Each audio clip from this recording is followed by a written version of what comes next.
Good morning, Ma. I made your favorite tea. I noticed you barely touched your dinner last night, so I thought maybe something warm would make you feel a little better. Please try to eat something. You always remind me that no matter how difficult life becomes, we should never skip breakfast. Thank you, Junior. You always pay attention to little things. Sometimes I wonder how someone so young can have such a caring heart. You've always treated me with respect, Ma. Before I came here, I worked in places where people insulted me simply because I was poor. But you and Oga gave me dignity. I can never repay that. Don't say that. You're not just our house help anymore. You're family. Those words mean everything to me. Ma, can I ask you something? Go ahead. For the past few weeks, I've noticed you've been crying whenever you think nobody's watching. Is something wrong? Every year I tell myself I'll stop crying. Every birthday, every anniversary, I tell myself to be strong. But it's not easy, Junior. 25 years of marriage without a child feels like carrying a heavy stone on my heart. Sometimes I wonder if God has forgotten me. No, Ma. God never forgets his children. I believe your miracle is still coming. I've heard those words for years, but hope becomes difficult when disappointment visits over and over again. Please don't lose faith. Good morning, my beautiful wife. Junior, thank you. We'll take it from here. Yes, sir. You've been crying again, haven't you? It's nothing. After 25 years together, you still think I can't recognize your tears? Listen to me carefully. When I married you, I didn't marry you because I wanted children. I married you because I loved you. If God blesses us with children, I'll be grateful until my last breath. I'm the reason this family has no child. Don't ever blame yourself. People laugh behind my back. They call me barren.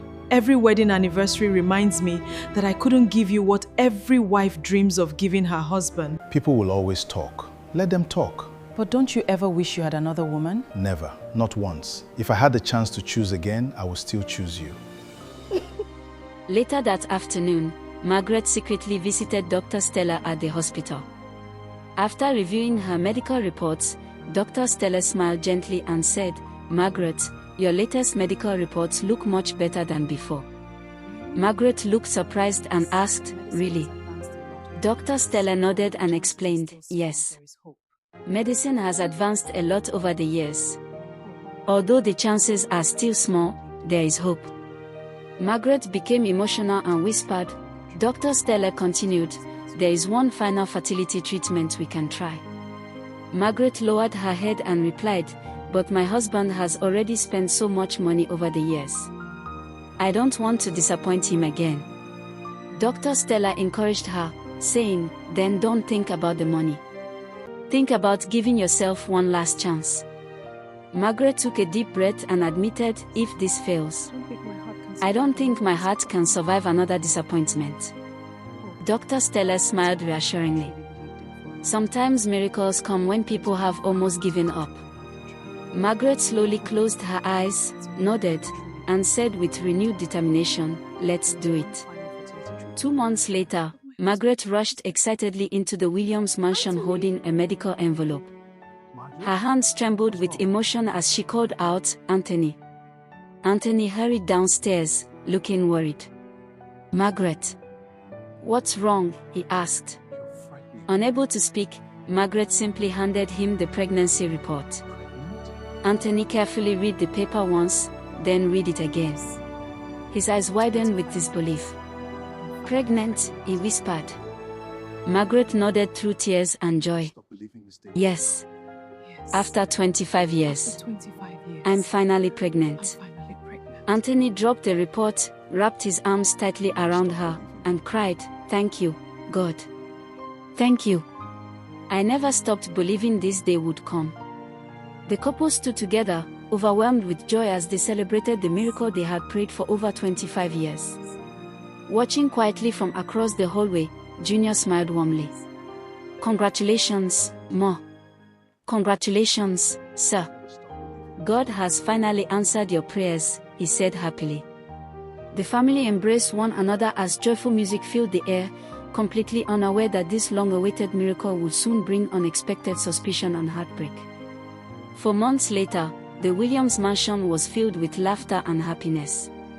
Margaret, now visibly pregnant, carefully set a glass of juice on the dining table while Anthony gently pulled out a chair for her before she sat down. Nearby, Junior served breakfast with a warm smile. Looking at his wife with deep affection, Anthony said, "Easy, sweetheart. The doctor said you need to slow down. You don't have to lift anything anymore. From now until this baby arrives, your only job is to stay healthy." Margaret laughed softly and replied, "Anthony, I'm pregnant, not made of glass." Anthony smiled lovingly and answered, "To me, you are more precious than glass. I've waited 25 years for this moment. Every single day I wake up wondering if I'm dreaming." Margaret gently placed her hand on her stomach and said, "Sometimes I wake up and touch my stomach just to make sure this baby is really there. After all these years of tears, I still can't believe God answered our prayers." Junior looked at both of them and smiled. "More, sir, seeing both of you smile like this makes me happy too. This house feels completely different now. Before, it was always so quiet.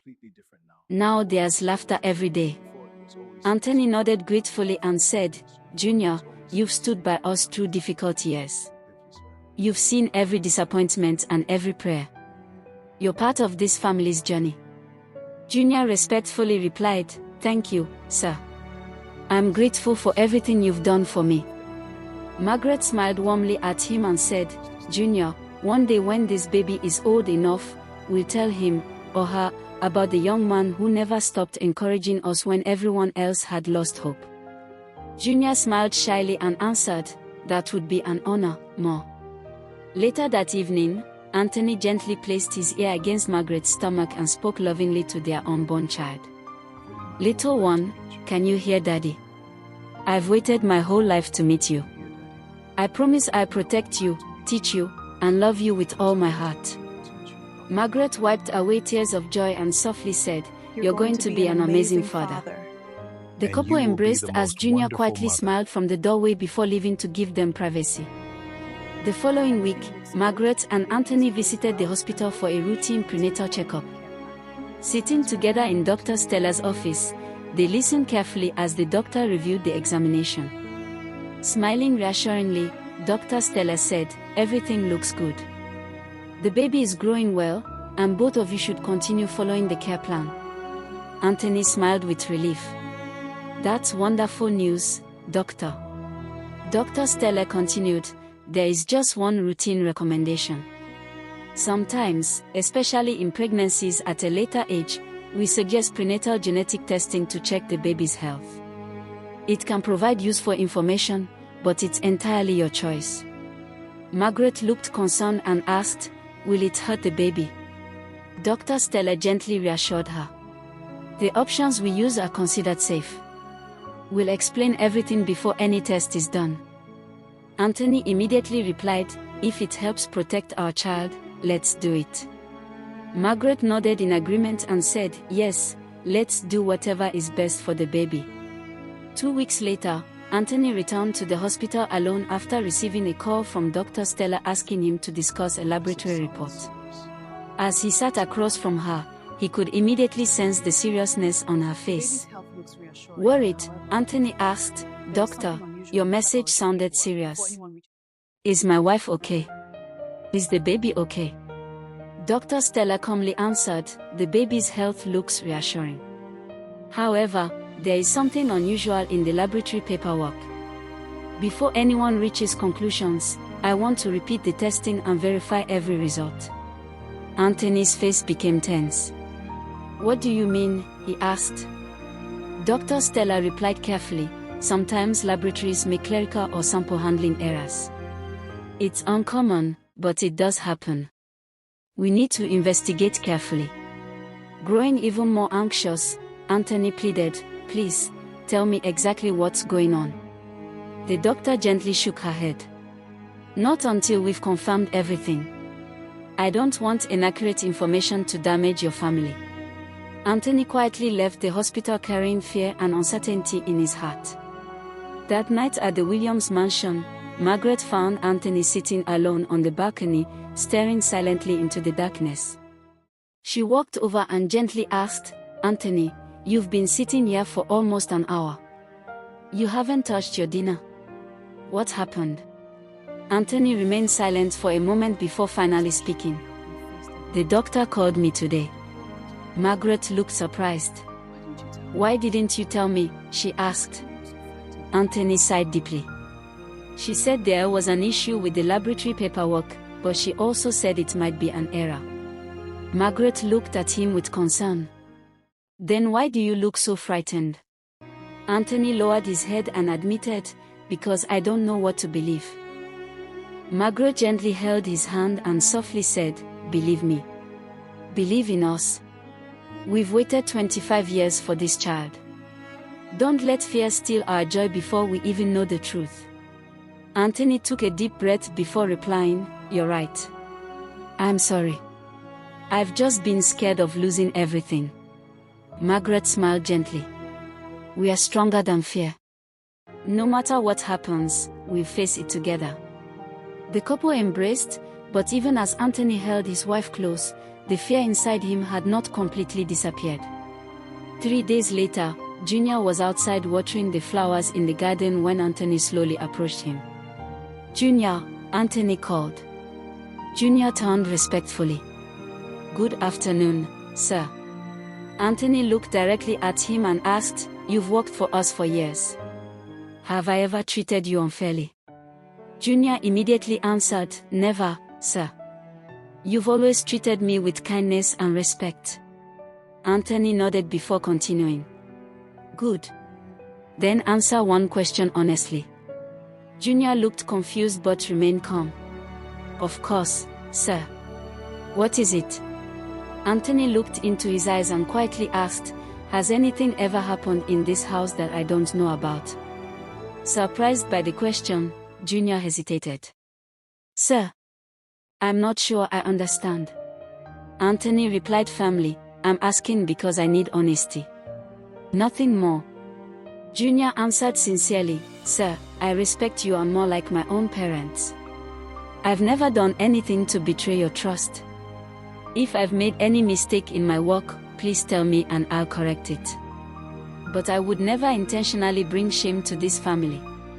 Anthony silently studied Junior's face before saying, "I hope you're telling me the truth." Without hesitation, Junior answered, "I swear before God. I am." Anthony slowly nodded, but uncertainty still remained in his eyes. Inside the mansion, Margaret watched the conversation through the window. Although she could not hear a single word, the serious expressions on their faces filled her heart with fear. Quietly, she whispered to herself, "God, please don't let anything destroy the happiness you've given us." The next morning at the Williams mansion, the atmosphere was heavy with tension. Anthony had barely slept, and the worry on his face was impossible to hide. Junior quietly prepared breakfast, sensing that something was wrong but choosing to remain respectful and silent. Margaret looked at her husband with concern before gently speaking. She said, "Anthony, you've been avoiding me. Please tell me what's in your heart. We've spent 25 years building this marriage. Don't let silence become the wall between us." Anthony took a deep breath before answering. "I don't want to hurt you, Margaret. I don't want to hurt you, Margaret. But ever since the doctor mentioned there could be a problem with the laboratory paperwork, I haven't been able to think clearly. My mind keeps imagining the worst." Although hurt by his words, Margaret remained calm. Looking into his eyes, she asked, "After everything we've been through together, is fear stronger than your trust in me?" Tears filled Anthony's eyes as he replied, "No, but I'm human. I prayed for this child for 25 years. I'm terrified of waking up and discovering it was all a dream." Margaret gently comforted him. "Then let's stop guessing. Let's go back to the hospital together and hear the truth from the doctor. I don't want suspicion living in this house." Junior respectfully stepped forward and softly said, "Sir. May I say something?" Anthony nodded. "Go ahead." Junior looked at both of them and said, "I've worked in this home for 3 years. You've treated me like family.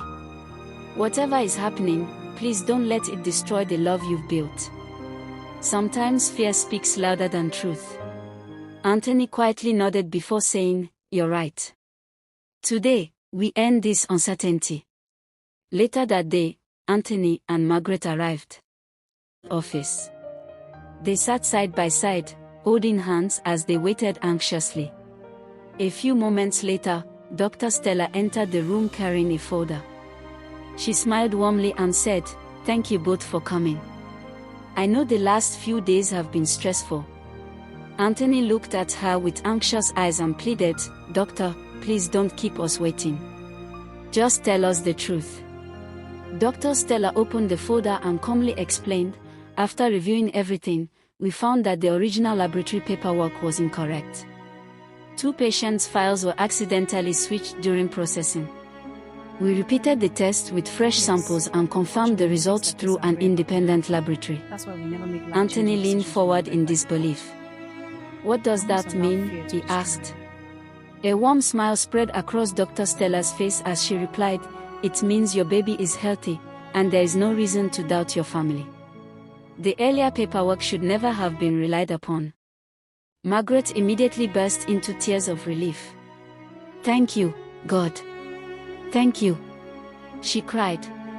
Anthony's eyes filled with tears as he asked, "So, all those terrible thoughts, they were based on a mistake?" Dr. Stella nodded gently. "Yes. Unfortunately, mistakes like this are rare but can happen. That's why we never make life-changing decisions from an unverified report." Overwhelmed with emotion, Anthony covered his face with his hands and quietly admitted, "I almost allowed fear to destroy my marriage."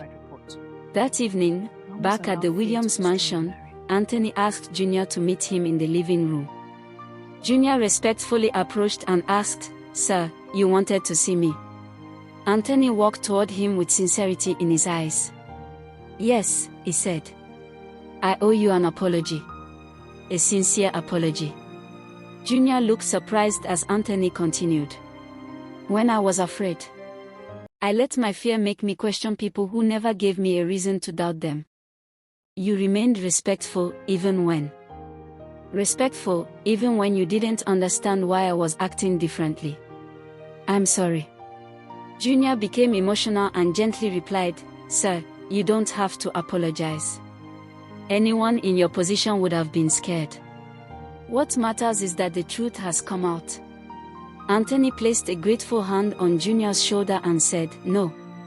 A good man admits when he's wrong. Thank you for staying loyal to this family. From today onward, you won't think of yourself as just a house help. You'll always have a place in this family." Junior's eyes filled with tears as he smiled and answered, "Thank you, sir. I promise I'll always make you proud." 6 months later, the long-awaited day finally arrived.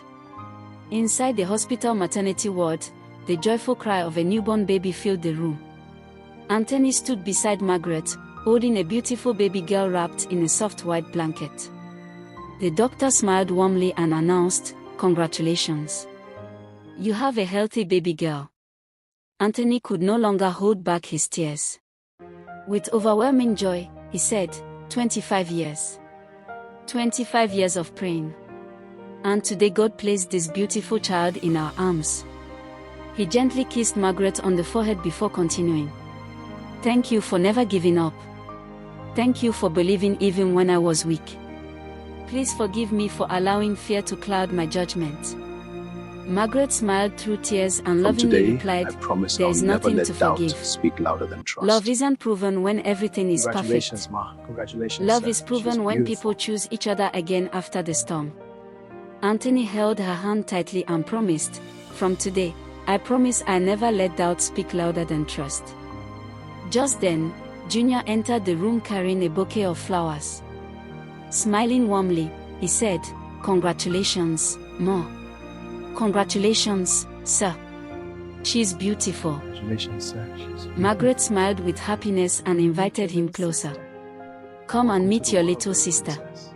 Junior gently looked at the baby with admiration and softly said, "Welcome to the world, little princess. You've come into a family that loves you more than words can ever say." As Anthony, Margaret, Junior, and the newborn baby stood together smiling, doubt, and years of waiting. The narrator concluded the story by saying, "Fear can make even good people question the ones they love. But trust, patience, and truth will always overcome doubt. Never make permanent decisions based on temporary fear. Sometimes the greatest miracle is not just the blessing itself, but the love that survives the test."